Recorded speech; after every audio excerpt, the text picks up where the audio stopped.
My father started sexually abusing me when I was 3. When I wasn't being abused, he was criticizing me, picking me apart, putting me down. So my self-worth was extremely low. Around 7 years old, his father me and took my virginity, which was one of the worst memories. My brain adapted to my history by forgetting. It was the only way for me to survive. One of the things that people don't realize is that, we talk about fight or flight a lot of the time and fawn, but nobody really talks about forget. Forgetting is actually so common. I knew that there was beliefs in my subconscious mind as a result of each of these memories. If I wanted to shift it at a subconscious level, that also needed to be energetic because the beliefs are energetic. There's a lot of people that say you can mindset hack your way through and past the subconscious belief. You can't hack the system. We're spending decades wasting our life trying to get the quick fix. I've been really looking forward to this conversation since we connected on Instagram, I don't know, a month or a couple of months ago, kind of following each other, doing that whole thing and just loving what you're about. And in preparation for this episode, I started to dive a little bit deeper, as I usually do, and listen to a couple of episodes that you were on too and learned more about your story. And holy moly, like you have a story. And I think I'm a big fan of the power of story, especially like when you restore, you tell it powerfully. You have this full arc of the hero's journey. You go through something, you come out the other side, and now you're sharing it with people. And this might be one of the craziest stories that I've ever heard. So I would love for you to just kind of set the scene in terms of like who you are, some of the things that you went through, which is obviously going to lead us into the conversation ultimately about healing and everything that you do with Aaruka Therapy today. But set the scene a little bit because I think it's going to really speak to everything that you've got to say and to take us wherever you want to go with it. Yeah, it is. It's one of those stories that I even sometimes think, fuck, did that actually happen? Like, is that actually my life? Is that real? And honestly, it's one of the biggest things online that people like, all of those things can't happen to one person. Like, I actually can because I obviously have had clients then who've had really similar histories. So setting the scene, it's so hard to know where to start with this because I guess one of the most interesting things about my experience and my life and my story, if you will, is that I forgot most of it. And one of the things that people don't realize is that, we talk about fight or flight a lot of the time and fawn, but nobody really talks about forget, which is like an element of a freeze fawn response. But forgetting is actually so common. And my brain adapted to my history by forgetting. It was the only way for me to survive was to forget what was happening and to be able to compartmentalize my reality. So this is obviously what people with multiple personalities or DID are doing. So what I was compartmentalizing and what I remembered later on in life once I went on this healing journey to figure out why I just felt suicidal and darkness and just this feeling, for me, it was this trapped feeling. And I really resonate a lot with what you talk about with freedom, because that was always the ultimate goal, like trapped and free, opposites. But what essentially I was repressing and what I had been through was my father started sexually abusing me when I was 3. He was also the only word to describe him honestly is a psychopath. He was very mentally twisted. He would play mind games. He would psychologically fuck with you, really confuse you. And a lot of like hot and cold love, a lot of, giving you love only when you're being abused. And then when I wasn't being abused, he was criticizing me, picking me apart, putting me down. So my self-worth was extremely low. When he sexually abused me all throughout my childhood, physically abused me sometimes, as I mentioned, verbally abused me. And this is all, I believe, stemming from the fact that he was abused, because when I was about 7 years old, it's really hard with repressed memory to get exact ages, but around 7 years old, his father raped me and took my virginity, which was one of the worst memories. And then when I was around 12 years old, I told my father. Him and his dad were like on and off all the time. They were fighting, they were in and out, obviously.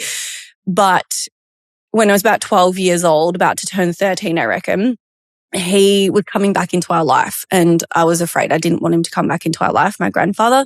So I told my father what he'd done when I was 7 and said I was scared. And instead of protecting me, he said, look, she's told me this. And my grandfather's obviously convinced him, you know, she's speaking up. Who else is she going to tell? And they actually got together, and that was easily the worst day of my life. They got together and sadistically tortured me, did all sorts of things that my grandfather came from history again, because I feel like it is important. He came from two parents that were killed in the Holocaust when he was a teenager.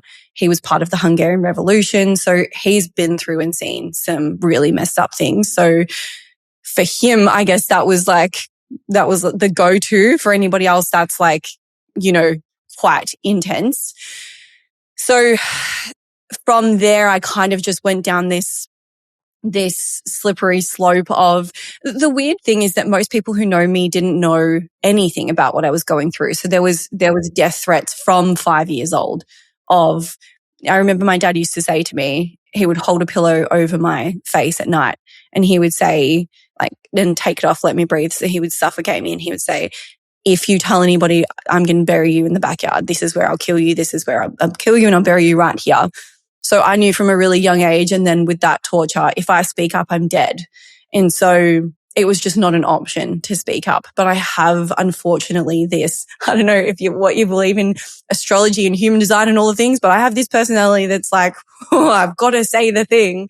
So I was always fighting with this, like, you can't speak up because you'll die, but also you've got to speak up. It's the right thing. You've got to speak the truth. You've got to, you know, there was these parts always fighting.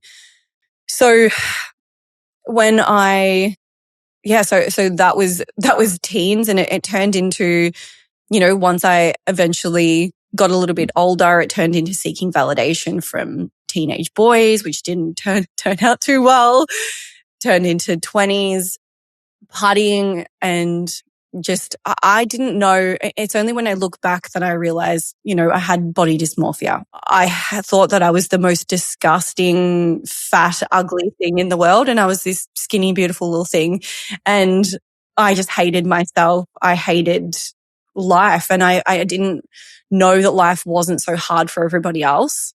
It was hard to wake up. It was hard to get out of bed. It was hard to do the simplest of things. And I didn't realize that that wasn't normal. I just thought everyone was living like that. And I guess we're in a different age now, but even the suicidal side of things, I just thought everyone walked around thinking about different ways they could kill themselves all day. Like, I just didn't know that wasn't normal because no one spoke about it. So it turned into just, this dark feeling that followed me around, this feeling of being trapped and suffocated. And because my coping mechanism was to forget most of it, I mean, I think that there was a lot of, like, it's hard to piece together when it's repressed, but I think there was a lot that I remembered until that day that I was tortured. And then a lot got pushed down sort of from that age. I also, a best friend of mine, I had told my best friend, and he ended up dying, and then more even got repressed. There's so much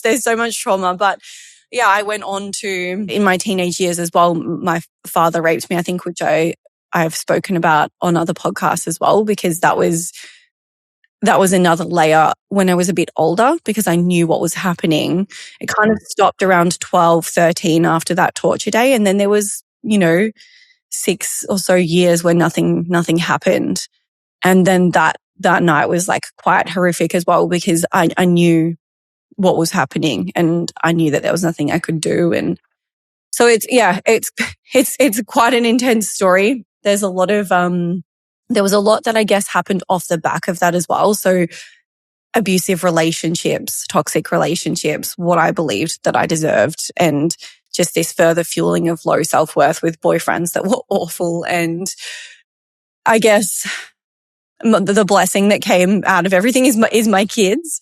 But even with that, my kids turning certain ages triggered a lot of trauma to return. I just, the way that I coped with everything was through just staying in fight or flight. I was a workaholic. A healing industry business is like my 6th business. I was just hustle, push. But yeah, and I mean, aside from all of that was happening at home with my dad and my grandfather, when I was at school, I was being bullied every day. I was very, very awkward, very like, kind of, I was always checking my environment. So I was always looked a little bit like I was on crack. Probably I was looked a little bit sketchy, and I was like I just was weird to the kids at school. So I was going from school being bullied, going at home being abused. My mum is beautiful, and I did have a safe place with my mum, but my stepdad growing up at that house was not ideal. He's great now. He's gone in his own healing journey. We have a beautiful relationship. He's like my dad now, but growing up, that was also not really a safe place. So I just had nowhere. It was just this accumulative, like everywhere you go, you're just getting hit, put down, abused. Like it was just quite constant. Holy shit, mate. Yeah. Yeah, it's a lot. Yeah.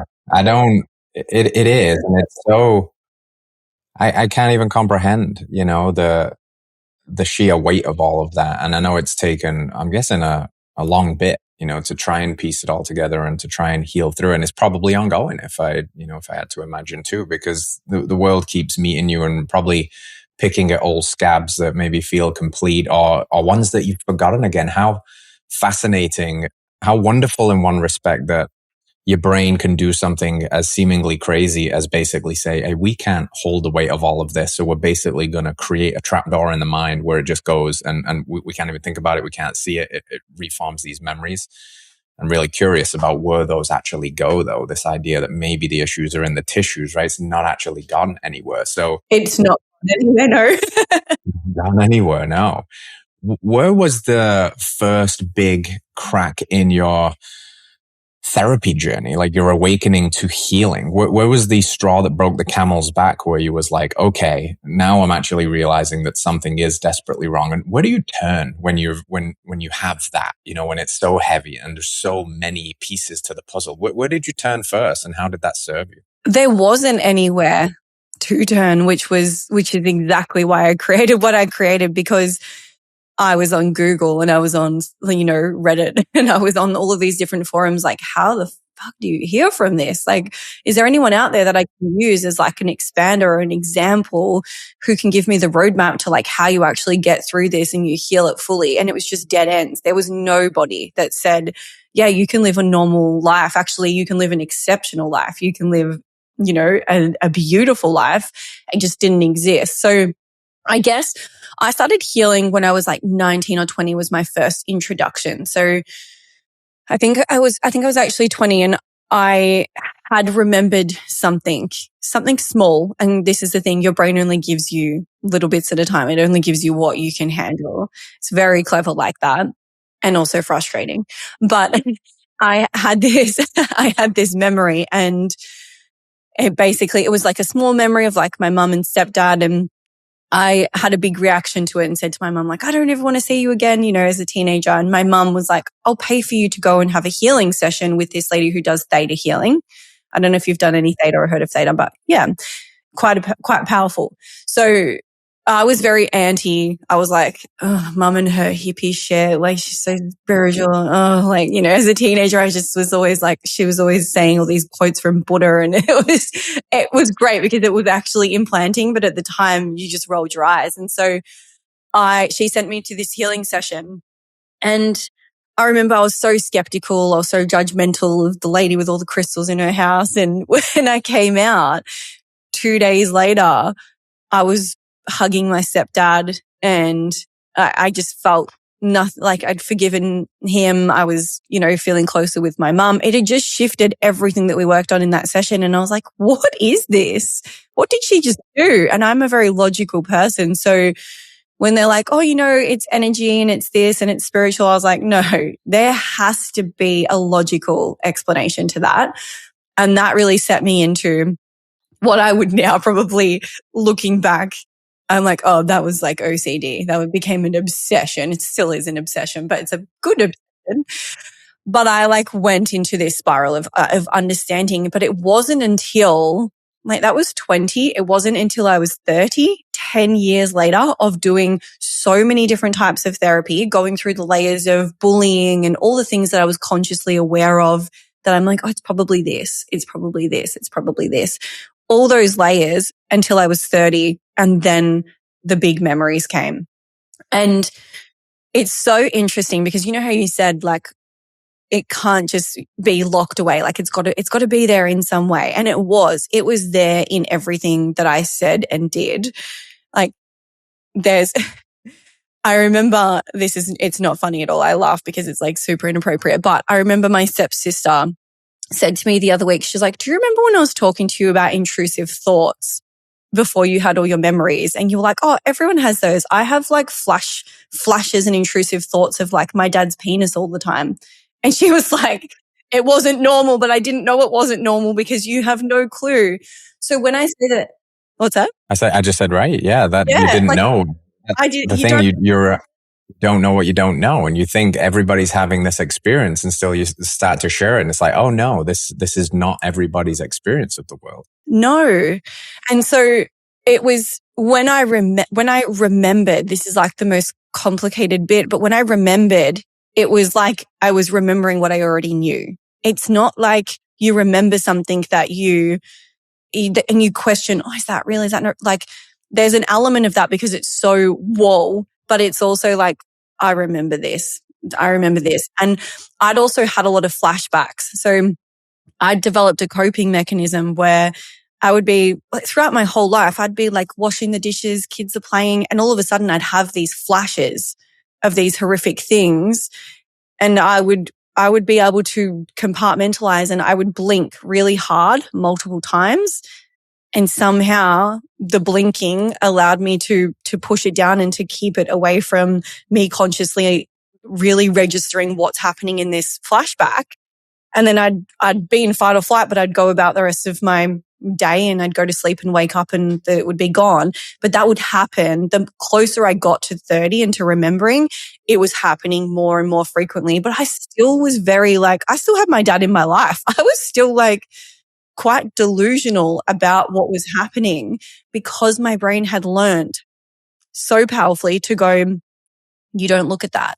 And unfortunately, the way that I learned to cope with it was when I would have those flashes and I would blink, I would say to myself, you're disgusting. You're disgusting for thinking about that. You're disgusting for thinking about that. Because as a child, you blame yourself for everything. Like children think that everything means something about them. So when trauma like that happens in your developmental years, your coping mechanisms, you can't change your parent.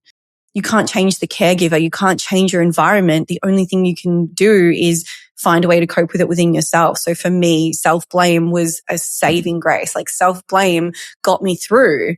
It's one of the hardest things to get rid of too. Like that's probably the sticking, like it's my default. So, but it was my survival. It got me through. And I remember I interviewed a lady who is like the number one specialist in repressed memory. I interviewed her on my podcast and she said that people who repress memories versus people who continually remember it and replay it and they live with it, the outcome for the people who repress it and their life's trajectory is so different. Like it is so powerful to be able to repress memory. Yeah, she said that she turned out to be one of like a professor in research in psychology and she researched repressed memory, but she was like, she interviewed so many people and she said that like their careers, their family lives, like they're functioning like normal until they remember, but they manage to have these like really normal lives and they struggle a lot less than the people who remember continuously all throughout. So she's like, it is actually a very powerful survival mechanism until it's not, until the fight or flight, because you have to be in fight or flight constantly pretty much to not remember. So, and one thing that I've had like a lot of neurotherapy and brain scans, and something that my brain was doing was I hyper-fixated on sound as a way for my brain to not think about the memories because where the sound is processed is located very closely to where these long-term memories are stored. So what was happening was I was so hypersensitive to sounds that there would be sounds that were just so overwhelming because my brain was constantly scanning the environment for sounds to keep itself busy. So there's like, it benefits you, but it also burns you out in the long run. That's why people end up with different issues because you can only function like that for so long.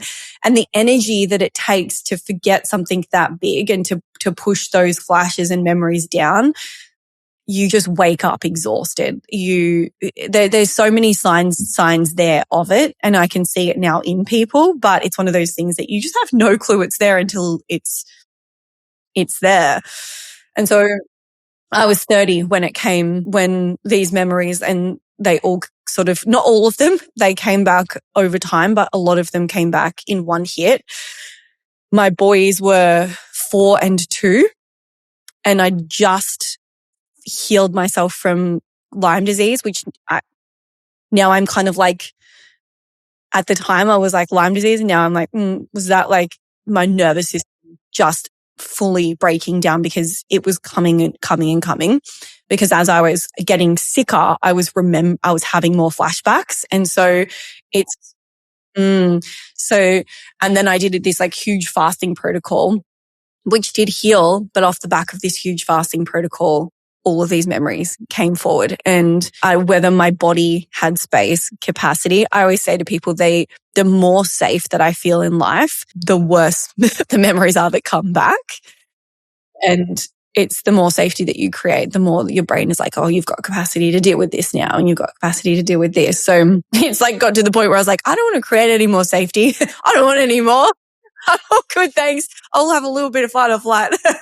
Yeah, turn the tap off. Oh my Lord. There's so many interesting threads there. This fascinating thing about the repressed memories you were talking about, almost like this, there's a functionality in being able to suppress because it allows you to survive. But as you know, there's a very different energy in surviving versus thriving. And because we have discussed that hasn't really gone anywhere, there's just like a functional process that's allowed it to be kind of compartmentalized and stuffed in a box. That it is still kind of a shadow life though, because it is still there, and it's probably showing up in subtle ways that a person just hasn't put together yet. It might be showing up in the relationships, might be showing up in the fact that they can never be still. Because what does it mean to be still? Well, it's the antithesis of the busyness that keeps us distracted and going, so we don't have to actually be with the quiet. Because when we get quiet enough, stuff's going to come up, right? So we're forced to just keep going, build careers, build all of this stuff. But the moment that we have any chance to get quiet, it gets uncomfortable and we don't want to go there. There's maybe even like a part of us that knows that we can't go there, because if we go there, we're going to be forced to find what's sitting under the silence. So as you're on this decade of this healing path, do you think that the dam breaking at 30, was it indicative of your capacity that was growing through various other, like becoming more self-aware, other things that you were doing? Or was it just, is it something else? Does it just have to come out eventually? Like, what do you think was the real catalyst? I mean, what's quite interesting is I remember listening to this lady who I interviewed. Her name's Dr. Jennifer Freud. And I listened to one of her podcasts that she did with somebody else. And she was talking about how some people don't remember until they die, and it doesn't feel safe to remember until they die. And she's like, you know how people right before they pass, they tell all these whack stories and everyone's like, no, grandma, that didn't happen. That's actually a lot of the times repressed memory unloading before we die. But that's just like a random fact that you didn't ask for. But I think it's hard to know why it comes back. I think at the time it was COVID as well. And Melbourne was the most lockdown city in the world, and the feeling of being trapped and feeling like I couldn't live life the way that I wanted to live it. Like that feeling of feeling trapped was something that was my biggest trigger. Feeling suffocated or trapped was like that. Every trauma linked back to that. I couldn't escape. And so this feeling of being trapped, if I read back my journals, and I used to read them back to try and understand why I kept going in this cycle, and every single month of my life from early on was, I feel trapped. I feel trapped. I feel like I'm suffocating. I feel trapped. I don't know why I feel so trapped. Like, how can I get rid of this feeling? And I think that maybe a little bit of COVID kind of exacerbated that.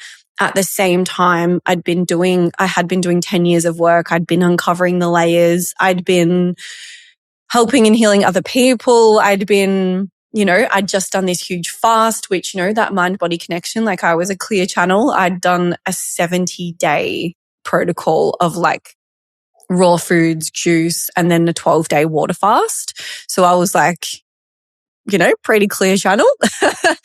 But yeah, and then COVID, obviously being trapped, being stuck inside, I used that time to be like, okay, I'm feeling really trapped. I'm going to try and create some sense of like safety. And I was doing a lot of meditations and I was doing a lot of like trying to create safety in my body and trying to embrace the stillness and the slowness. But like you said, I was forced to stop. I was forced to be in my home. I was forced to like wind down work to a degree because the kids were home. And so it was probably a bit of an element of like a bit of all of those elements of feeling trapped, feeling stuck, having to slow down, having to stop, having just done the fast, all of those things combined. But it's really difficult because, you just never know. A lot of people come to me saying, I think I have repressed memory, but I don't know how to uncover it. That's the hardest place to be in because it's almost like if you think that you have repressed memory, that's probably actually your mind trying to like create something. But then oftentimes the mind's not trying to create something unless there's something there. So that's one of the hardest things to know. A lot of people ask me off the back of these podcasts, like, how do you know? Like, what are the signs? It's like, you just get hit with it. Yeah. So when the dam breaks at 30 and these memories start coming in, like you said, creating more safety creates more chaos in that strange paradoxical way. You're like, oh, okay, this is kind of heavy now. What are you doing at that moment? Because I'm guessing that everything you've done so far, it's helpful to a degree, to have some awareness and mindset and the even just the basic idea that, oh, I can breathe and regulate myself. But, when something is so heavy, that's probably very jarring. It's disorienting. What are you doing in those moments? How are you getting through that? I think at this time, I had already done so much research. I had already sort of pieced together these 4 pillars of healing. It's almost like I was healing other people with these sorts of extreme trauma. And it's like I was learning for them, but I was unconsciously learning for me. And so I was one of those anomalies, I guess, who had all the tools there, a lot of them already there, ready to go. I had developed them for other people. I developed a lot of understanding. It still isn't the same when it's yourself. It's hard to always, of course, to apply it to yourself, but it wasn't without great difficulty. It was and has been for like those years were the worst years of my life, probably worse than the years that the things happened because I was trying to raise 2 kids and heal myself. And, what a lot of people think is like, you would remember that and you would be like, fuck, like I'm never seeing my dad again. But like, it's your father, it's your parent. And I had developed, people say Stockholm syndrome isn't a real diagnosis, but it felt like Stockholm syndrome where I was terrified of him, but I also wanted to run to him for safety and protection and love. And there was this push-pull. And so I knew that I had to cut him out of my life, but I was terrified to do that because then I had to tell him that I remembered. And if I told him that, was he going to kill me? So there was this part of me that was absolutely terrified. And then there was this part of me that like just wanted him to love me still and just wanted to keep him in my life and pretend like I never remembered anything. And that was probably one of the hardest things to move through in the early stages. And, then speaking up, everything's been a layer because then it's like, is he going to kill me now? Now that I'm telling the world, is he going to kill me now because I've shared this thing? And those were the hardest layers, honestly, to move through. But actually processing the trauma, that wasn't the hardest part because I'd really, really cracked the code on that. And I had this method and these tools, and I understood that I'm not able to, I can't just process it visually, just the visual aspects of what's happening with, something like EMDR. Like I don't want to just process it visually. I knew that it needed to come out of me somatically. I knew that there was words and sounds that needed to come out of my body. I knew that I needed to move and I needed to shake, and there was stress cycles that needed to be complete. And I knew that there was beliefs in my subconscious mind as a result of each of these memories of I'm disgusting and there's something wrong with me and I'm worthless. And I knew that I had to shift my identity as well. And I knew from doing those, studying theta healing and multiple other modalities, that if I wanted to shift it at a subconscious level, that also needed to be energetic, because the beliefs are energetic, the words are energetic, everything is energetic. We think of energy, we talk about like the field, but we forget that like our thoughts, our beliefs, our memories, those processes in our brain, that's all energetic as well. That's all frequency. So I knew that all of that had to happen energetically. I knew that it had to happen visually. I knew that it had to happen somatically. I knew that it had to be completed in this like really deep way. So actually processing the things that happened has been, that once I'd worked that out, that's not been too bad because I had that method. But what was really difficult was that there were times where I did that on myself. And when you do this work on yourself, and this was like my biggest blind spot, was that I've got all the tools. I'll just process that memory myself. But the capacity at which I could process that memory was always going to be capped by where I felt safe enough to go with myself, or where my subconscious mind wanted me to go. When someone else is guiding you, you go to the parts because you're fully surrendered.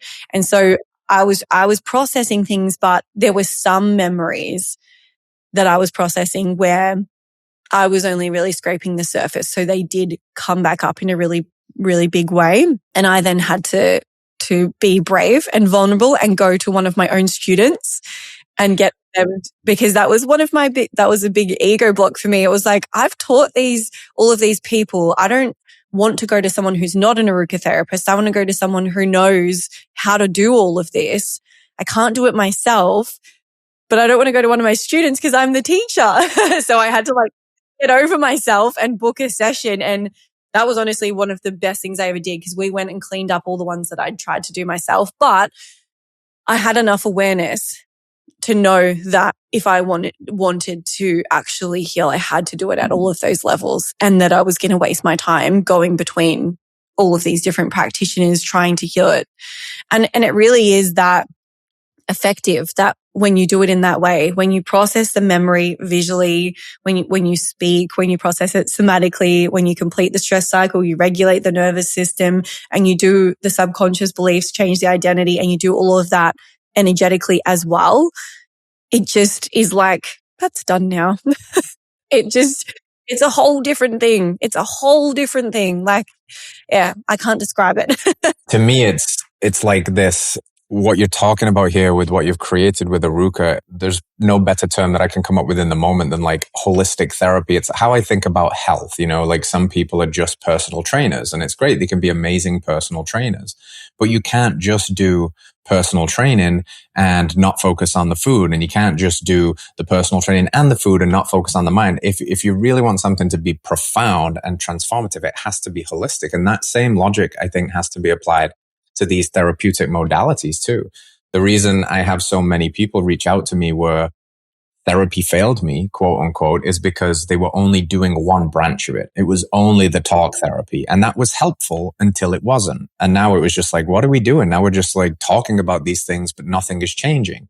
Similarly to the people that are, it's all somatic and all of the issues are in the tissues, and you're out there shaking and screaming in the jungle somewhere, which is great to move that energy. But now you need you need to have sense of this. You need a safe space. I'm so glad you said, because I forget who said this quote, but it's just been burned into my memory ever since, that true healing occurs in the presence of a compassionate witness. Right? Like we can only go so far on our own. And there's ways we can become that compassionate witness to ourselves to a degree, but we're always in this eternal wrestling match with our subconscious, with our lower self, the thing that's saying like, no, and clinging on. You have to surrender, right? You have to find that safe space. So I'm so glad you said that too. And it brings us to the meat and potatoes of what Aruka is, like this method. So it's an integrated, holistic means of combining talk therapy, somatic therapy, energy work, etc. Obviously, that's my interpretation of it. Explain the system or the process, if you will, the pillars. Yeah, it's funny. Off the back of what you just said, I always say to my clients now, you can't find your own blind spots, and blind spots are always what's causing us the most problems. And so if you can't access those blind spots, you can never actually heal to the thing that you're trying to get to, which is, something that like I said, had to learn the hard way by trying to find my own blind spots. And funnily enough, like the things that you can heal, that you can see, they're obviously important for you to heal, but they're probably not as profound as the blind spot. So it almost makes the most sense to go right to the crux of the issue first, right? And find that support system, find that Aruka therapist, find that safe space, find that retreat that you can go to, or whatever it may be. Yeah, and we're not supposed to be able to do it on our own. I think that's our ego, and that's a whole other tangent, but that's the self-help industry too. Like, buy this book for my 4-step process to shift your subconscious forever. And you're like, that's not going to work, because people want the quick fix, and they want to do it themselves because they don't want to have to be vulnerable, rely on somebody else. And because we've been programmed for that quick fix as well. So we don't necessarily want to go deeper.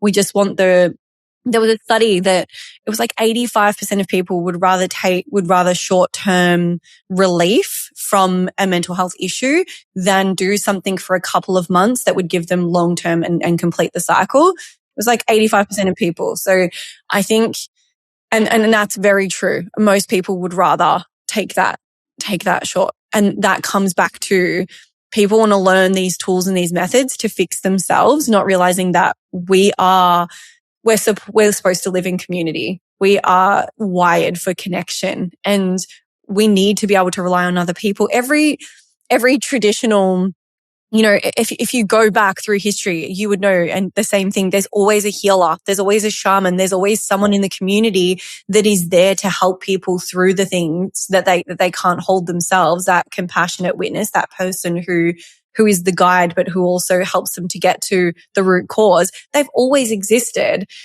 But with the way that the industry's moved, it's become more healing in isolation, heal yourself. And, everyone wants to heal themselves. And yes, you are healing yourself just because someone else is guiding you, blah, blah, blah. That's a whole other subject. But I think, that was a tangent. But I guess this is part of what makes Aruka therapy and all therapy powerful, is that you have that person there to witness you, to guide you to the parts that you can't reach yourself.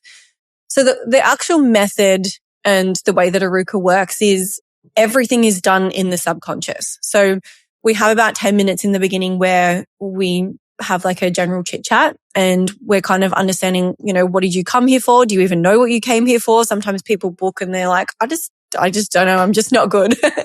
So we're sort of in that moment uncovering, like, what's the actual problem? Is it a relationship issue? Is it your job? Is it whatever it is? What's the superficial problem?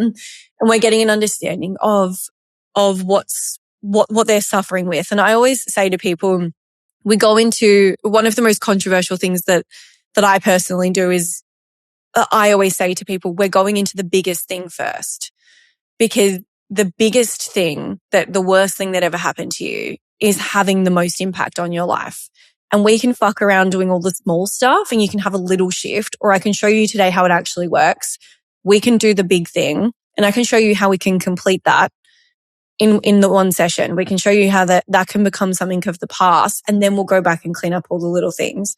And the way that we do that is we're going into the subconscious. So over the years, I collected a number of different ways. Again, being somebody who can't be told that something's not possible, there was like a percentage of people that were like, I can't be hypnotized. I can't access that state. Hypnotists have tried and it's just not possible for me. So over the years, I found a number of different ways, again, combining actual physical things that we need to do, like looking up, with sound, with verbal cues, with like getting the body, the mind, everything on board.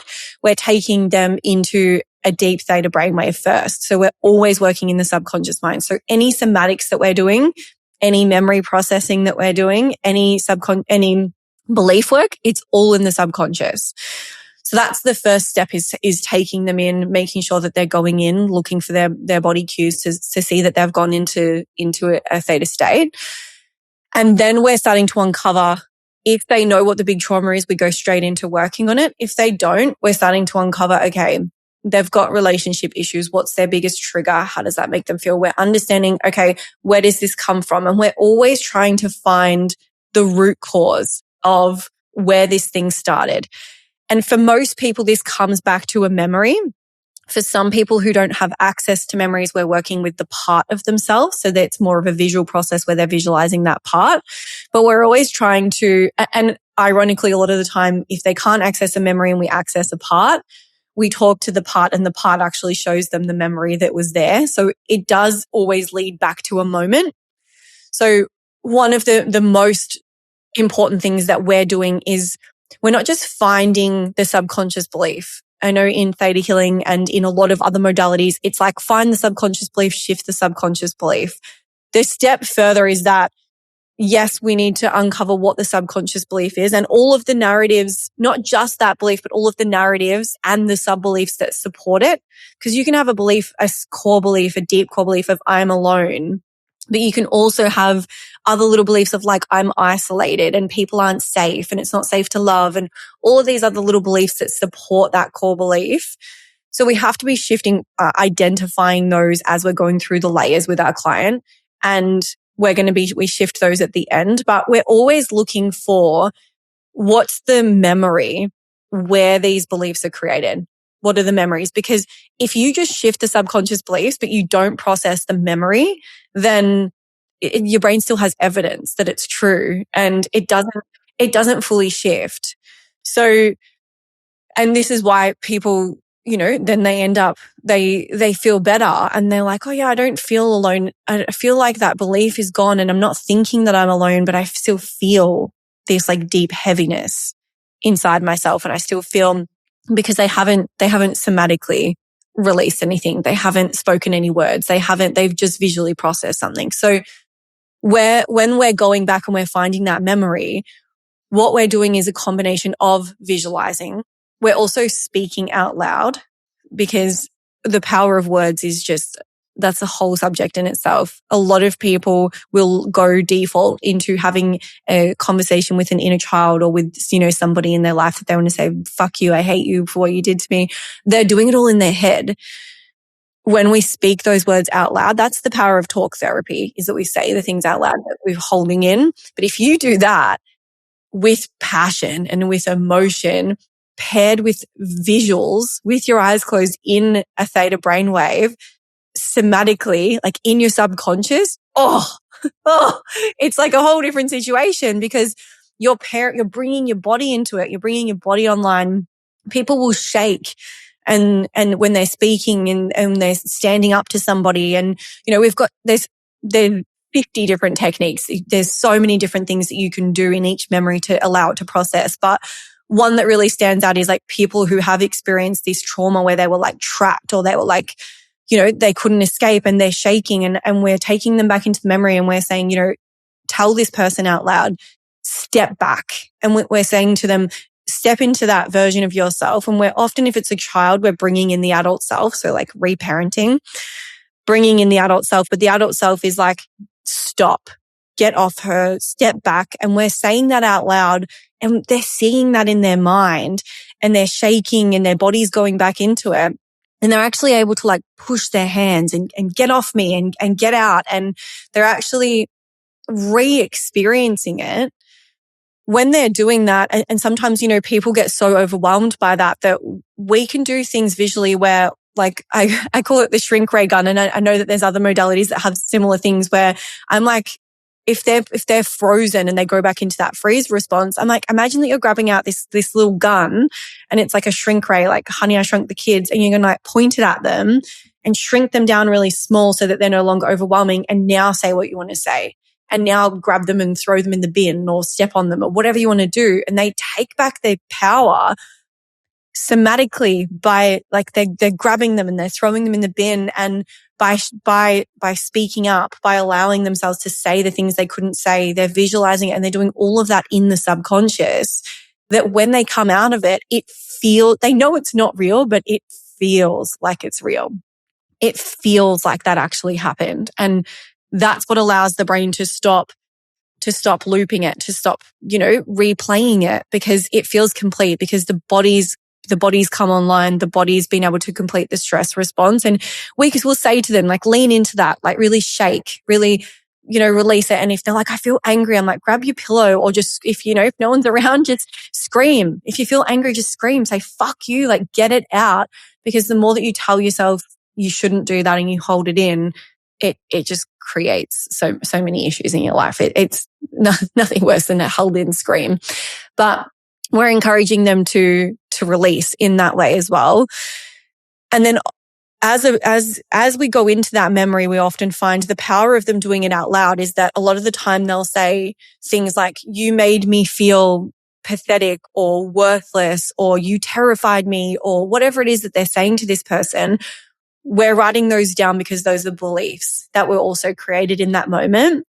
And a lot of the time, if they're saying, you made me feel like I was a piece of dirt, or you made me feel worthless, we're knowing that those are the beliefs that they created in that moment. And a lot of people would say processing that belief would be enough. It's not.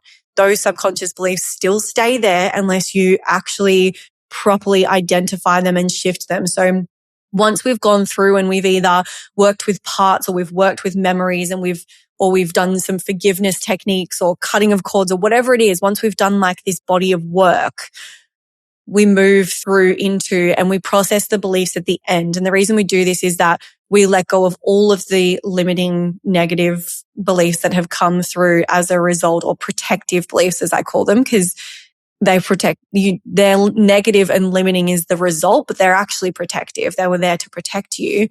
So we remove all of those ones and we replace them with the ones that are going to help them to thrive, the opposites, the uplifting, so that we finish the session with them uplifted. And again, everything is done out loud. Everything is spoken. Everything is embodied. Everything is visualized. Everything is, they're visualizing this version of themselves that is free, that is powerful, that is strong, that is whatever it is. And we're bringing them out on that high, because a lot of people I used to do beliefs at the end of each memory, and people would come out like, oh. So we ended up changing it to do it at the end, so that they've processed all the heavy stuff, and then they finish with speaking these new truths out loud, and they open their eyes, and most people say, whoa. And then they say, I feel a lot lighter, because you're ending on that positive, uplifting note. Because I think it's important that people walk away. Yes, they're tired and exhausted and it's a lot, but it's important that they walk away with that feeling of lightness. Otherwise, you can become really afraid of going back and doing anything like that again. Oh my goodness. I was just about to say, I love this speaking out loud element, and my microphone died. Must be some little sign there. No, what you were describing is so good. The speaking out loud element is really interesting to me, because I have this feeling that the reason we don't say things out loud is because there's shame. Right? And shame grows in the darkness, and shame dies in the light. And what better way to shine the light in it than to say it in the presence of another person? I had a friend on the show a couple of times, Justin. He said one of the most powerful exercises he ever did, and someone challenged him to do it, was like, there is something that every person carries that they haven't told anybody, for a lot of people, and like, because they believe it's the thing that will make them unlovable, or there's just so much shame around it. And to find one person in your life that you can say that to. And he told a story about how he had this whole thing that he just buried, and it aided him for decades.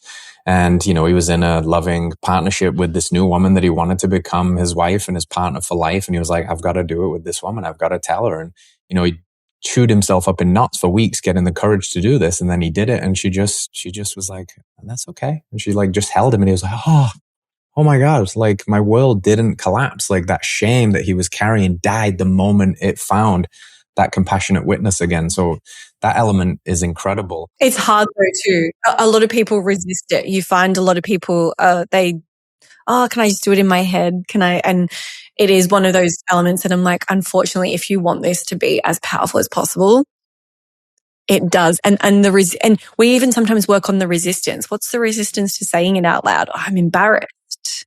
I'm embarrassed to say it in front of you. It's the shame. Hello, friends. I have a really quick favor to ask. We are honored that you are listening to this show, and I hope you're enjoying it, but we can make it even better with your help. If you like, subscribe, and share Radical Health Radio, we promise to make it even more radical. Your support means the world. Let's get back to it. Well, like you said, that being that challenge for them too. Like, you know, we can dance around the big issues here, or we can just go right to the crux of the issue. I mean, I'm wearing a shirt right now that says, it's one of my favorite quotes, "The cave you fear has the treasure you seek." It's a Joseph Campbell quote.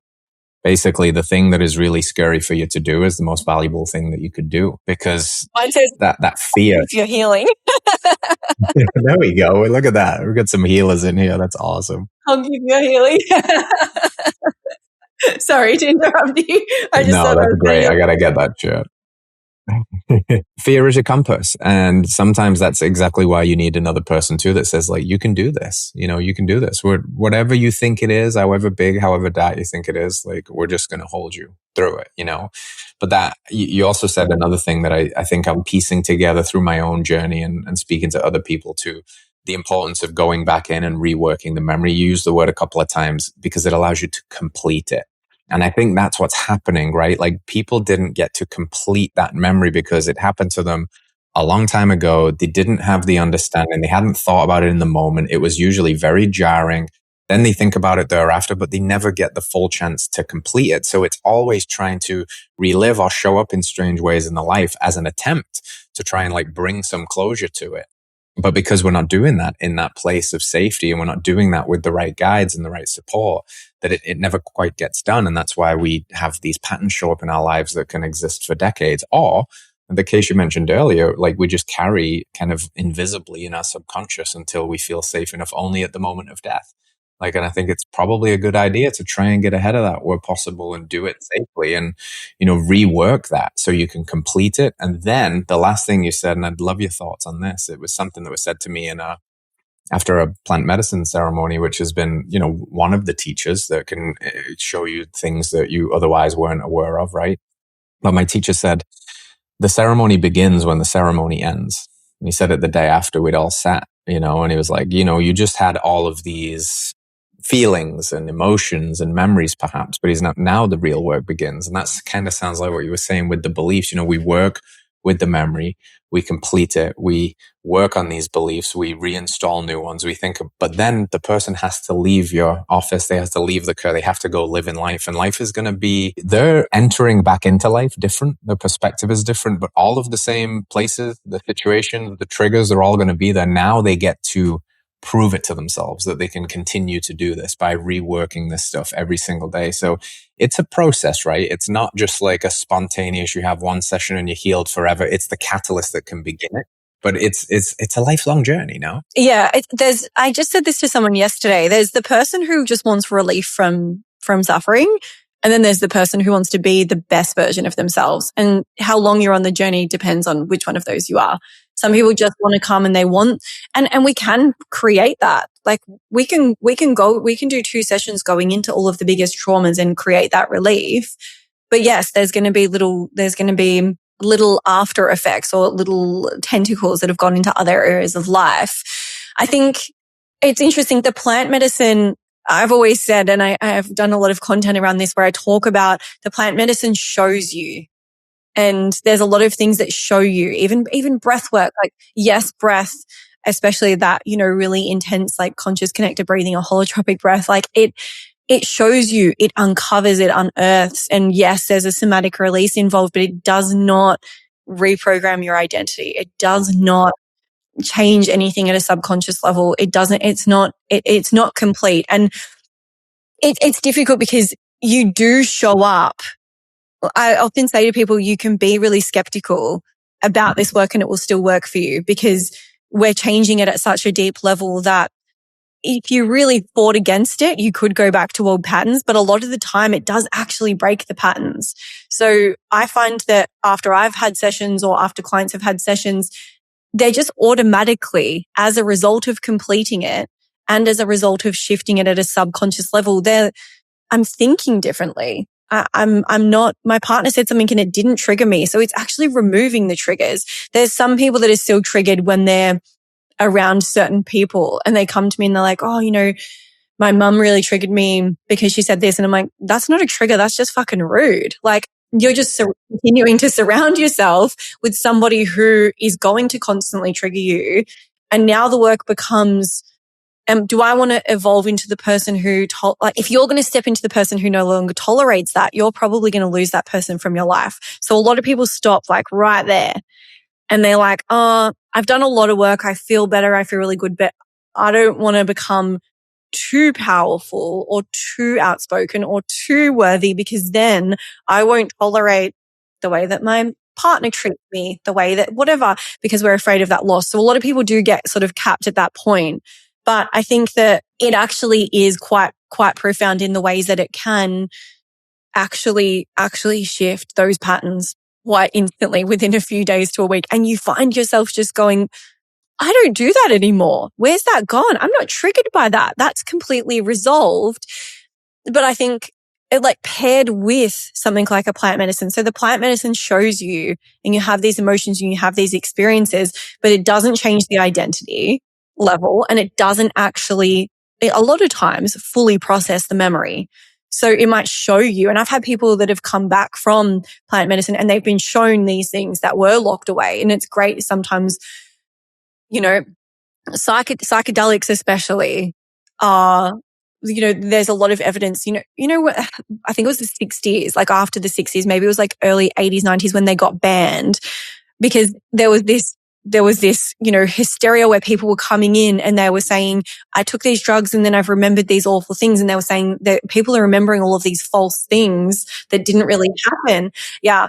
But what actually happened was when you get into that altered state, it's very similar to the altered state that you needed to go into to repress the memory. So you have to go to like a next level, like a chronic, a really, really acute, intense level of dissociation to be able to forget. Like you've got to be fully left your body. That's the same place that you go to a lot of the time in psychedelics, which is why people go to that place. They uncover the memories because they've gone into the state that they wouldn't ordinarily in daily life ever go to. So they've unlocked it and they've uncovered it, which is why they're now using it for therapies. But what's dangerous is that people are doing it, uncovering the memories and then going, what the fuck do I do now? What do I do with this? And it's spiraling them. And I've had people come back from ayahuasca, from psychedelic retreats, from even somatic retreats where they were doing intense breath work every day and they've unearthed these traumas and then they've been sent on their way.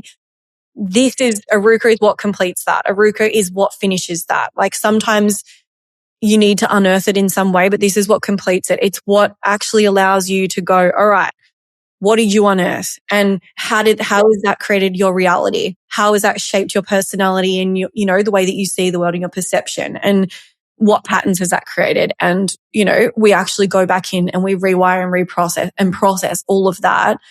And it's like the integration piece, but it also, a lot of people talk about the state that we take them into as being as likened to being on a hallucinogenic. So we also have the ability as the Aaruka therapist to take them to that place to see what comes up. We can work with someone's reoccurring nightmares or flashbacks. If they've just got a little bit of a flashback, we can guide them into that flash to see if there's anything more there that feels safe to come out. So we can actually help them in a safe way to uncover it and process it at the same time. So to me, it was very, very important, as I said at the start, because there was no solution. It was important for me to have something that was complete. And I've gone down every rabbit hole to figure out, is there more that can be done? Is there something missing? Why is this working? Why is that not working?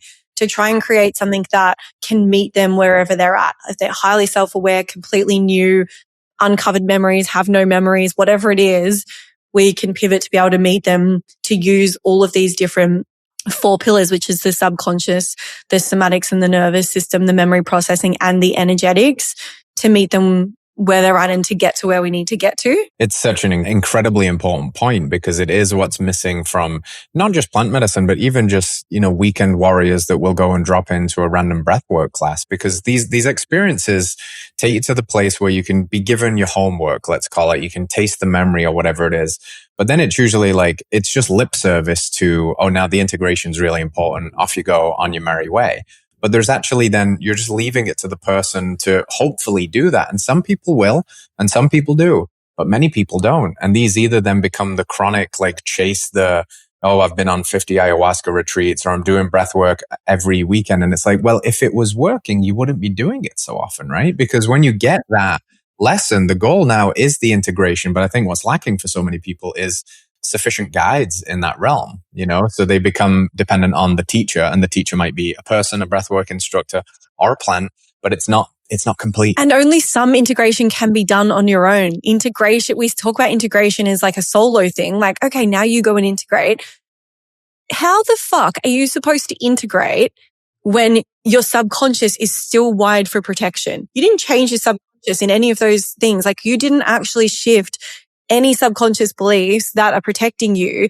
Until you shift those subconscious beliefs, you're going to keep hitting the same walls. So you can't go out and integrate what you've seen until you change your perception of reality, until you change the wiring in your brain. Essentially, you're going to keep coming up against the same shit, which is why people go to the Reiki and go to the breath work every week, because they're not actually changing anything, so that the source of why they've got so much anger or sadness or grief or fear building up to the point that they need this like release each week, the source of that hasn't been touched. The source of that hasn't been healed. And even if you're not getting to the source, the subconscious is still going to keep blocking you because it thinks that it's protecting you. And until you allow it to realize that it doesn't need to protect you anymore, it can't melt away. You can't move forward. You're just going to keep hitting those same roadblocks. And there's a lot of people that say like you can, mindset hack your way through and past the subconscious belief, but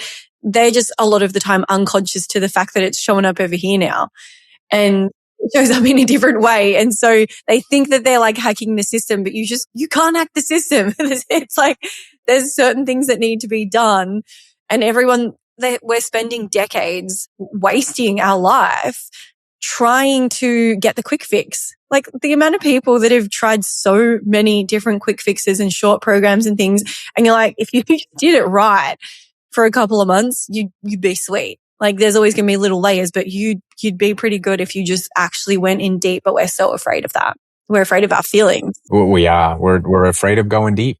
You were talking about this on social media the other day, just like I always try and use provocative language to hammer a point home. It's like, we've got to stop playing just the tip. We've got to go balls deep into healing. Like we got to go all the way, because otherwise, we're just flirting with the process. And Gabor Mate has that wonderful line that people can never get enough of something that almost works. And that's the problem with the quick fix mentality. That's the problem with all of these standalone processes that are amazing. The plant medicine journeys that I've been on have been very transformative. The breathwork, all of these things, I'm not saying they're bad by any means, but if you're not doing the full complete integration, like going deep, getting it to the crux of it, then you're never going to be able to get enough of that stuff because it almost works. You have that afterglow for a few days afterwards. You feel on top of the world. You're like, I think I've done it. I think I've completed it. Not realizing that you've just kind of relocated how your neuroses are showing up anymore. So, but it's the same bad trip for all. And it's a smart business, right? It's a really smart business because you have return customers, clients for life. And same as therapy, they become reliant on how it feels to tell somebody what they're thinking and feeling. And there becomes this codependent relationship where they need that person to do that thing. And it's a smart business model to almost get someone there and to give someone a sense of relief. But going deeper, it's almost like it's the worst business model because I talk about it all the time and people are like, oh, no, no, thank you. I'll try Aruka one day. I'll try it one day. It's scary as fuck. I'll try it one day. And whereas if I was like, I've got this like, it's really easy. It's really light. We don't, we just go in and you're going to leave feeling incredible. I would have a line out the door because people would be, yes. And the eternal optimist in me is like, the industry is changing. People are going to want deeper soon. There's going to be people that want deeper. And then I see a new modality come out that's like, reset your entire nervous system in 30 seconds and it goes boom and everyone's like, yes, that's the quick thing. And you're like, people aren't learning. They're not learning anything. Yeah, it seems we have to keep getting smacked over the head with the same lessons over and over again. And maybe we are. I'm an optimist too. I think you've got to be, right. We spoke up before we got started about like, you just have to keep hope. If nothing else, you have to hope. And I think if we're honest with ourselves, we're not doing that good, globally speaking, as humans. Our human flourishing isn't super high, as my current read on the situation. You look at things like anxiety, depression, suicidal ideation, deaths of despair. They're at all-time highs, from a consumeristic standpoint. We've completed it, mate. We've all got more stuff than we've ever had before. And we were sold this false bill of goods that if stuff equals happiness, then we all should be like belligerently happy right now. Yet we're not. Again, we can't get enough of something that almost works. That's why people get addicted to bloody Amazon now. They get addicted to shopping because for the moment they buy it, it's like, oh yeah, this is it. I'm happy.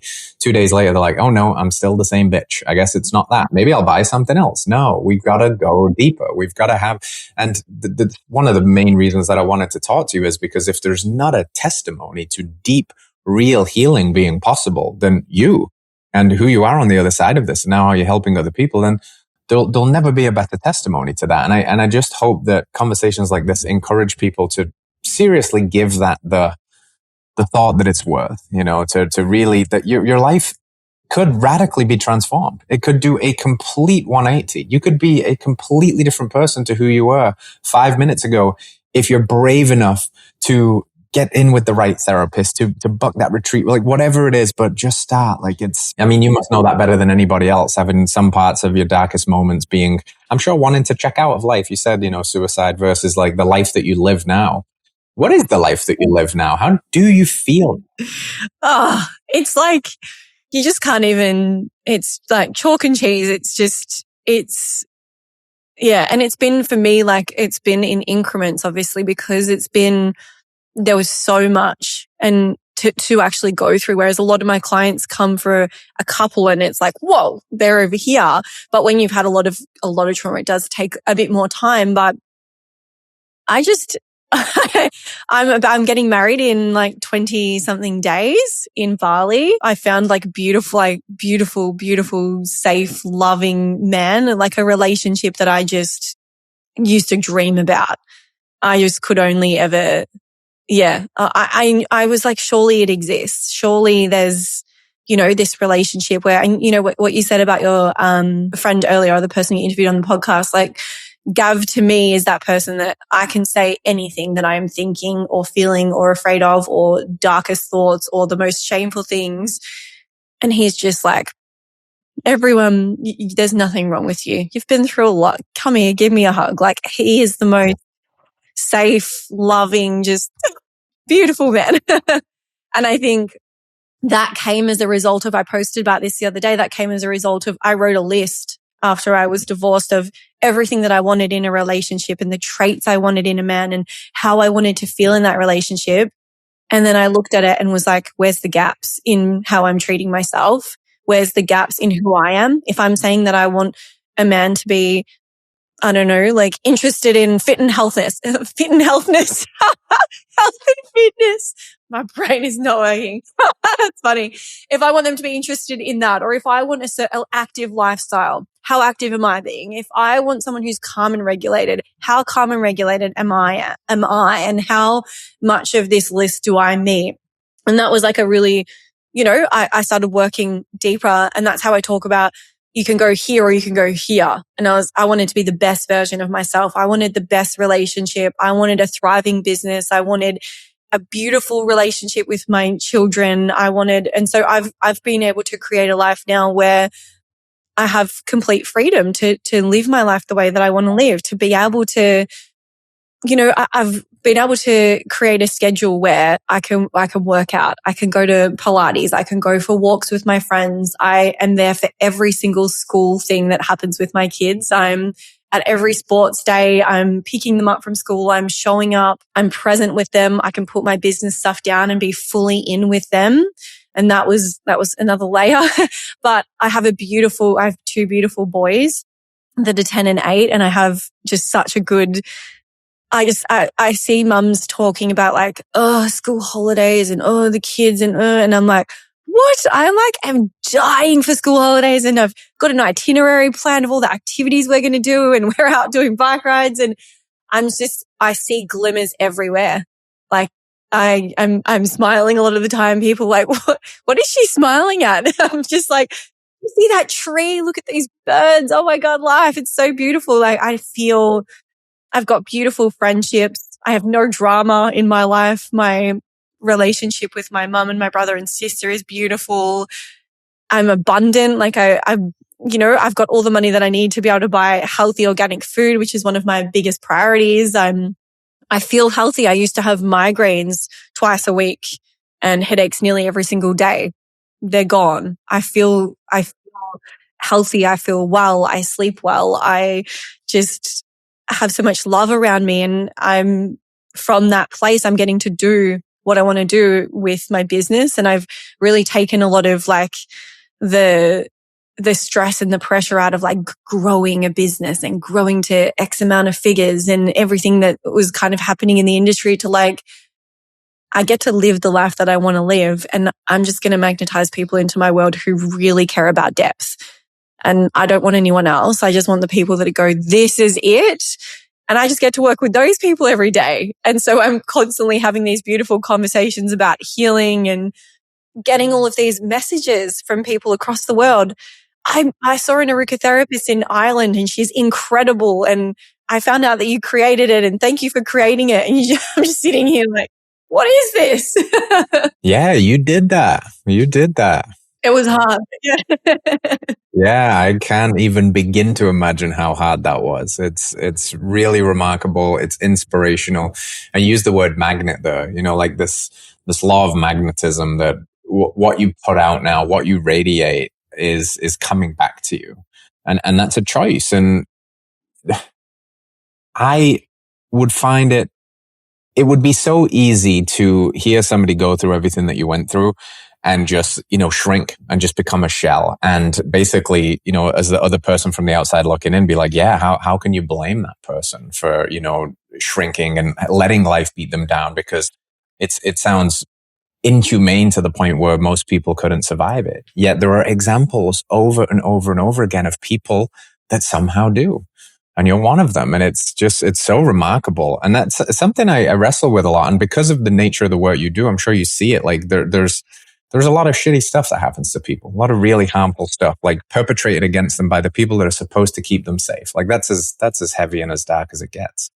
What do you think is the difference where someone gets eternally buried by that and the other person can alchemize and come through the other side? I have thought about this so often. I've been asked this often. People are like, why do you think you were able to keep going? Like, why do you think? And I think repression is one part of that, because I think when you repress it to a certain point, it allows you to keep going. But there's something underneath that. And I think I mentioned it earlier as eternal hope. I got through a lot of the times when I was younger, like when I was remembering and when everything was happening, was I just had this narrative of tomorrow will be better. Like we just got to get through today, but tomorrow will be better. And when tomorrow wasn't better, it was like, well, the next day will be better. Next month will be better. Next year will be better. And that's been my whole life. Something bad happens and it's like, it's shit right now. And I hate this, but next month will be better. What am I going to learn from this? And all this eternal optimism was built into me, and this eternal hope that things will get better. But also I think my mum is like an extremely empathetic person. I've never heard my mum raise her voice, not once. She's so kind. She's so gentle. And I think that my brother and my sister and I all really picked up a lot of that empathy from her. And I think that what actually allowed me to survive, and not just survive, but thrive, was the fact that I've had a mission bigger than myself. And I think that a lot of people that are in the victim mindset because of what happened to them are stuck in themselves. And, I think it's Tony Robbins. You can never remember who says what these days, but I think it was Tony Robbins that talks about if you have a mission that's greater than yourself, and if you are helping other people and you care about helping other people, that really pulls you out. And I think I've had that. Like it's almost to my detriment, but I can't stand suffering. Like if we got when you said to me, like, I'm really struggling with this thing at the moment, I'd be like, oh, okay, let's book you in for a session. Let's do this. I'll show you how it works. Like I have this part of me that just doesn't want other people to suffer because I know how deeply how awful it is to have to suffer and when I have that solution, and I think I became obsessive with finding that solution because I couldn't stand suffering. And it was to my own detriment because it was borderline obsessive compulsive and it was consuming me, but it was also allowing me to get to this place where I could find the solution that was actually going to work for people. Because my mission was greater than myself, and my mission was always like when I first launched Aruka 8 years ago, back in 2019, it was like the quote that I wrote for all my students, like in this little template. It's funny because like I've updated it since then. I look back at the old one and I'm like, that's so cute. But there was this quote that was like, I want to create a ripple of healing that turns into a wave that sweeps across the world. And that's what it's doing now. But the focus was always, how do I heal other people? How do I help them with this thing that they're struggling with? What's the tool? The focus on other people and the high amount of empathy, I think is what's actually allowed me to get to where I am. And actually your post yesterday when you were talking about freedom, it reminded me because you were talking about, I'm not saying that I'm Jesus Christ or Nelson Mandela, but when you talked about them, you were talking about how they had this like, forgive them because they didn't know any better. I've actually posted about this a lot too because I have so much empathy for my father and I have empathy for my grandfather and I have empathy for the people who abused me because I understand that if they knew better, they would have done better, or if they, that they were sucked into their own suffering and they've had these things. I think having high empathy has actually allowed me to forgive and to accept and to fully move forward with no resentment, no needing to get justice and a lot of people can't understand that. I get a lot of online hate saying you should have put your father in jail and, you should have done this and you should have done that and you need to get justice. And for me, there was a time where I was angry, but justice for me was reclaiming my own power by speaking up because I was never allowed to speak.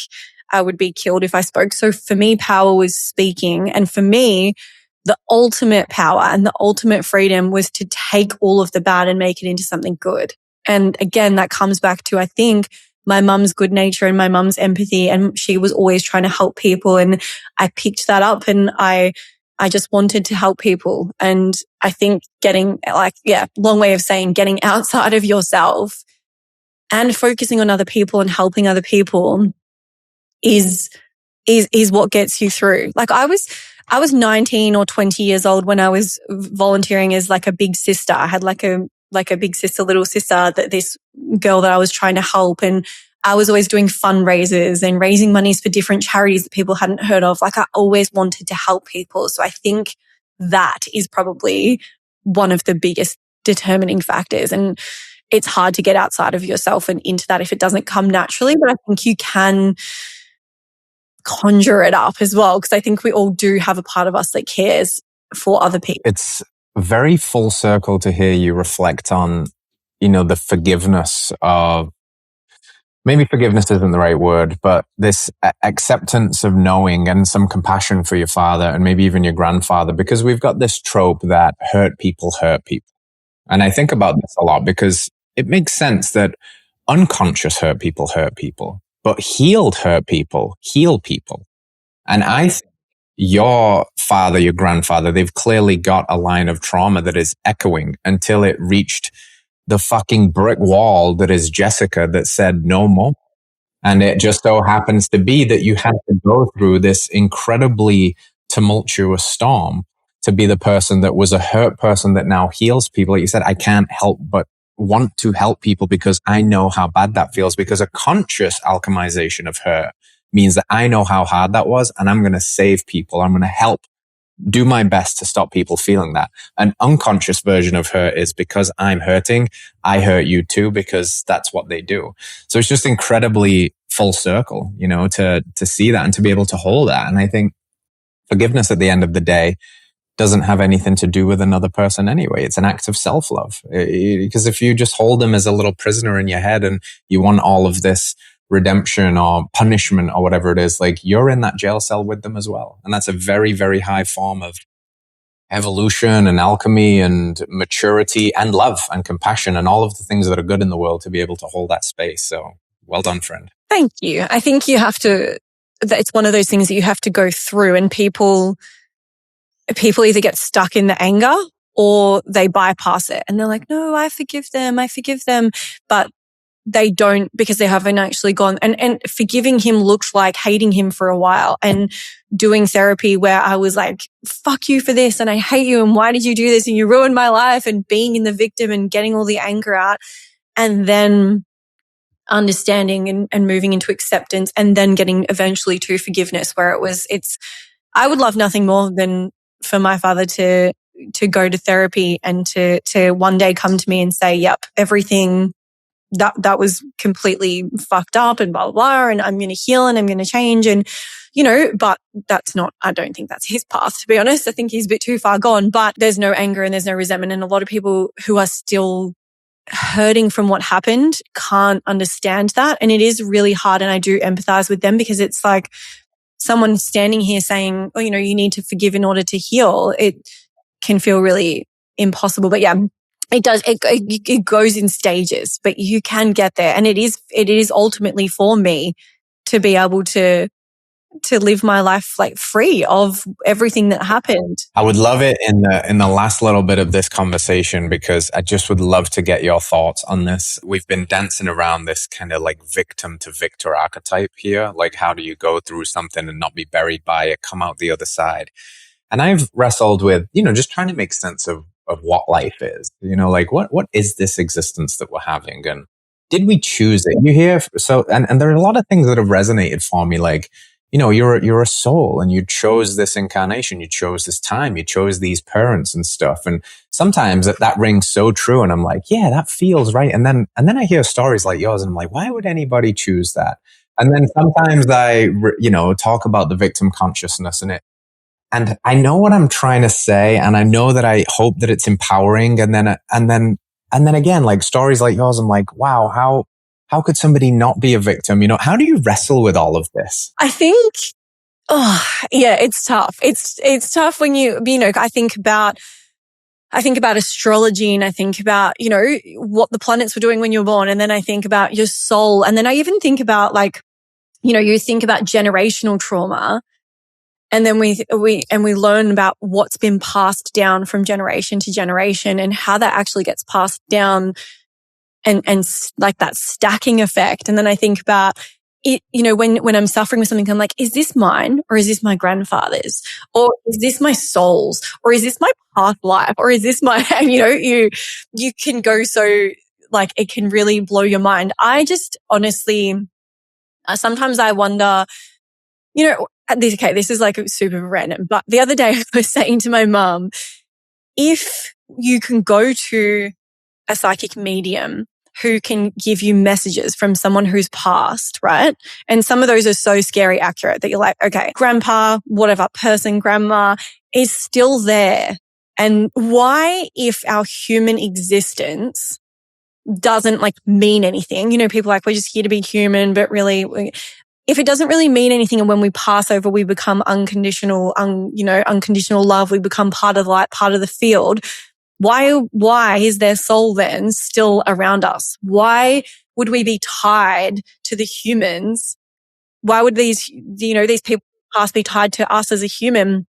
If when we pass over, we become part of everything, we become soul conscious, that would then tell me that our personality and who we are as a human is still linked when we pass over. We think that we just become pure consciousness, but maybe we don't, because otherwise, why is why is grandpa sending you a message? Why does he even care about what's happening on the planet if he's passed over? And so that's a really random thing to say in context of what you said. But I think about it and I think, well, I wonder if who we are and even like the ancestral healing and the things that have come through from past lives are still within our own lineage. Like I wonder whether grandpa gets reincarnated as, my sisters, brothers, whatever, and that we're always still staying with that family unit and we're giving ourselves opportunities to heal within the same family line. And, when we think about how smart our bodies are to pass down these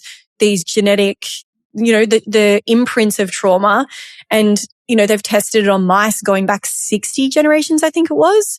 But if we're passing that information down, and we're keeping that in the family line, like I wonder whether there is that quantum soul connection there that keeps it going, and that sometimes whether what we're experiencing is coming from someone in the past that's like wanting us to break that cycle, or that passed down. And even, as much as my upa, who's my grandfather, my dad's dad, that did all those awful things, he also was very much a very strong-minded, very strong-willed person who survived and who got through and who always was pushing forward, looking forward. He passed down the good as well. So I got some of that. And yeah, I feel like my feeling is that we're being sort of reincarnated, or we're coming back in through similar family lines, and we're getting opportunities to heal things. And so I sometimes think like maybe my great grandmother, my dad's mum, died when he was 3 or 4 in a car accident. He was in the car, which is just another awful trauma for my dad. I've done a healing session where I was in that moment and imagined what it would be like for my dad to see his mother die. And I had so much sadness and compassion for him that even further helped my healing, because I thought, wow, that would be so horrific to experience. And I had more compassion for him. But I also felt connected to his mum, who I never met. And I felt in this moment with this person who did generational healing that she was like proud of me, and she was guiding me, and she was saying to me, you're going to change it. He can't change it, but you're going to change it. And that could be imagined. I could have just been seeing that and visualizing that for my own purposes, or that could be real. And she could actually be there and she could be a part of that. It's so like, you just don't know. But when there's some things that happen that you just think that's got to be linked. That's got to be something to look at there. Yes. And I think if nothing else, it's a helpful thing to feel into, because it can give some sense of crazy meaning to very difficult things, that like it's for me in a way. And I know that's hard sometimes to be like, this is happening for you, because you're like, how could this be happening for me? But it's here. There's no denying. You can't argue the truth away. That is resistance to reality itself. And maybe if we can take a high enough perspective like that there's always some wisdom in the wound. There's in a very strange way. And it sounds weird for me to even say this, but clearly there's some gift that you got through this, right? But it's so hard to say that, because you're like, how could you say there's a gift in this? But there is, because look at who you are now and look at what you do. Absolutely. And I think you can't, it's choosing who you say that to, because I think if you say that to someone who's not in a good way and who is suffering and they're depressed, and you're like, no, there's going to be a gift in this, they're like, fuck you. But about the other side of that, you're like, no, there is a gift. And I can say that to people because of I almost have this like little advantage where I can say to people, I know it's shit. But you have the trauma trump card. Yeah, I've got like the Olympic gold medal of trauma.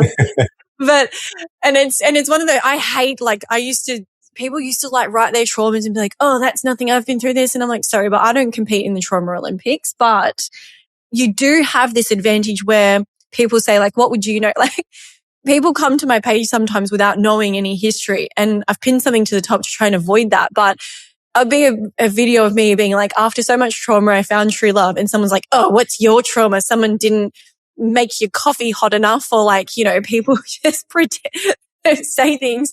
And then I'm like, no, actually, it's this. And they're like, delete comment. But it does give you that advantage to say, I know, like I actually do know. I've actually been to the darkest of dark and I've been to all of those places, and I know that it is a gift out the other side, and it doesn't feel like it now. And you can't even see what that gift is going to be, but it is there. And for every woman that I've helped, like most of the people that have done my certification have been people that I've worked with who had intense complex trauma like me. They came out the other side and they're like, Jess, I've got to do this for other people. And they've become the people that have passed it, that are now passing it on and spreading it. So there is the gift if you look for it. And I think that's where, spirituality has got it right, but at the wrong time. I think spirituality is like, find the gift, everything, nothing means everything, and just surrender your past and just, Ram Dass, like just let it go, let go of the story. And like, was Ram Dass like raped and tortured, or is he just surrendering and letting go of dad saying some not nice things, or you know what I mean? Like if you've had brain, and this is the other thing, like spirituality is beautiful, but it can't fix the changes that have happened in your brain.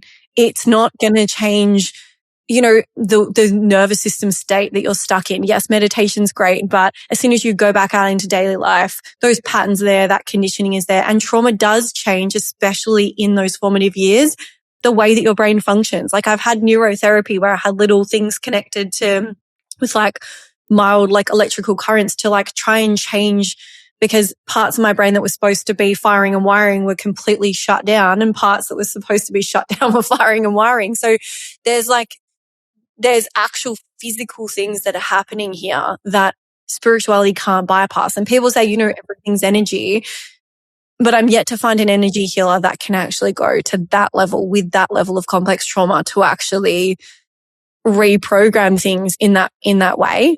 And so we can't just say, forgive, surrender, let go of the story when it's just constantly replaying in our human. You got to fix the human before spirituality becomes something that you can actually live and embody, because we are, we are spiritual beings having a human experience, but we're having a human experience. So you got to fix your human. You got to fix the actual human that's experiencing the world.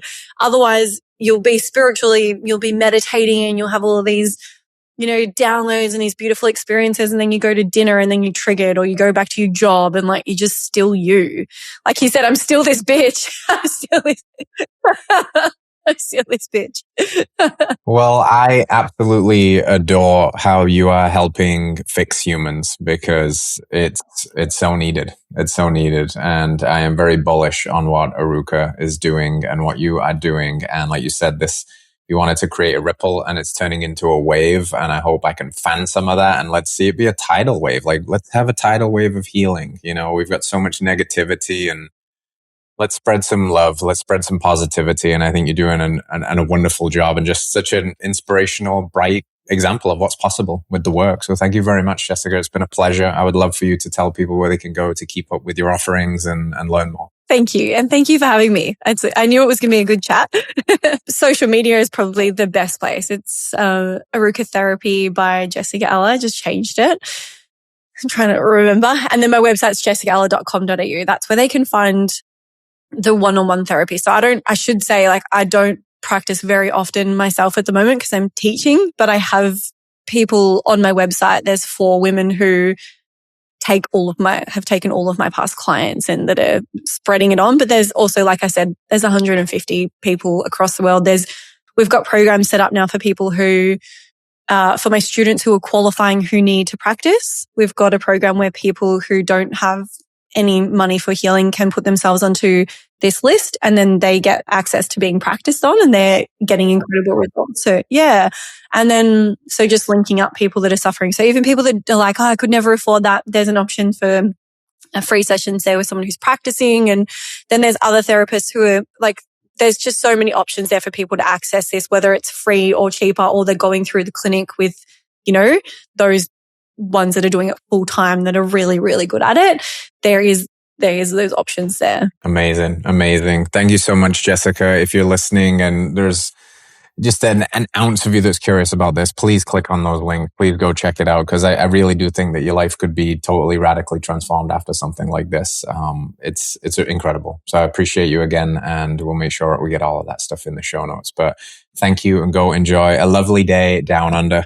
And this Melbourne winter treats you kindly. Thank you. Yeah, it's not actually looking too good now. But you bring a nice, bright disposition to the day. So even if it's raining outside, you'll have a lovely day, I'm sure. Right? I will. Thank you again. All right, you lot. Well, that's it for another week. We'll see you next Wednesday. Thank you very much, Jessica. Peace out. Thank you. Thanks for joining us for another episode of Radical Health Radio. If you liked that episode, good news is we've got hundreds of others just like it, and YouTube thinks you would love this one in particular. So I think you should check it out. We'll see you next week.